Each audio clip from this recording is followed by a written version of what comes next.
In ancient Greece, death was viewed as a reward for the deceased, a final accomplishment, while at the same time it was perceived as an evil event for the communal life and the family's life. Greeks tend to avoid discussions about death unless they are focused on the death of someone that no one in the household knows. Speaking of death, especially, one's own death in his or her household may be an omen that the evil will soon enter the doors of that home. Fear of death, or thanatophobia, is dominant in the Greek culture.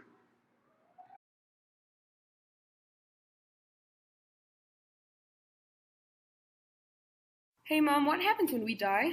See, when someone leaves us for eternal life, we perform a series of steps that allow us and the dead to mourn the proper way. How we honor the dead goes way back. Our culture believed in many gods and rituals to honor death. In ancient times, the entire process was divided into three parts: the prothesis, where relatives and friends came to mourn and pay their respects; the ekphora, or the funeral, and cremated the remains of the deceased. For example, great heroes were buried and honored right in the center of its hometown. At the time, people didn't have doubts regarding the afterlife. They all shared the same polytheist beliefs. And what does polytheism mean? It means that people believed in multiple gods. There was Cronus, Athena, Zeus, Poseidon, Hades, and many more. Most of them were related in a way with other. Mythology is filled with exciting adventures. Why don't we believe in them anymore? Because that was a very long time ago, and throughout time we began to change our beliefs. New religions appeared, and our country adapted to those innovative factors.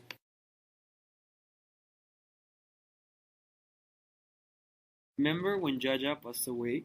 We opened all of our windows, and she used new and elegant clothes, and we covered all of our mirrors. And it's interesting because everyone around the world celebrates death in a different way.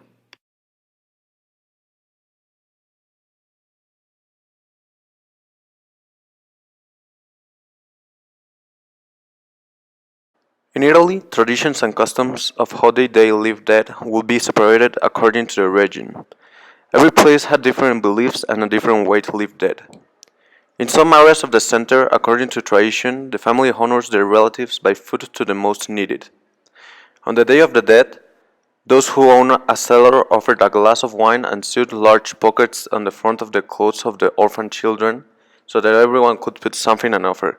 It could be food or money, for example.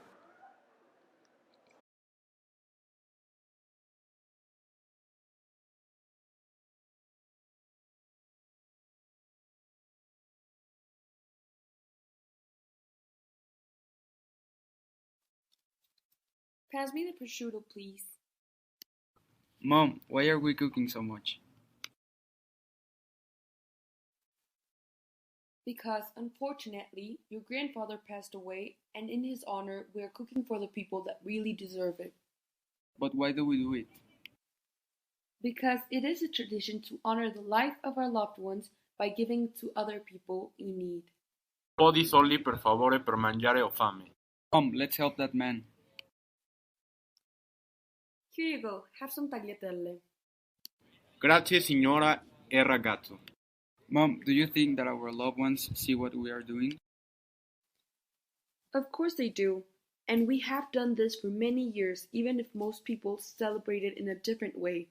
We are from the center, but in the north, they have a different tradition to honor the dead. What do you mean by many years? Well, our family has done this tradition as long as I can remember. It's always in November 2nd. No, the orphans have long pockets so that you know who is the one in need, and according to the tradition, the dead were the ones that sewed their pants, so you can. Why food and money? Because, as you know, in Italy, food is one of the best things to show care. We appreciate food as much as the iconic symbol it has in our country.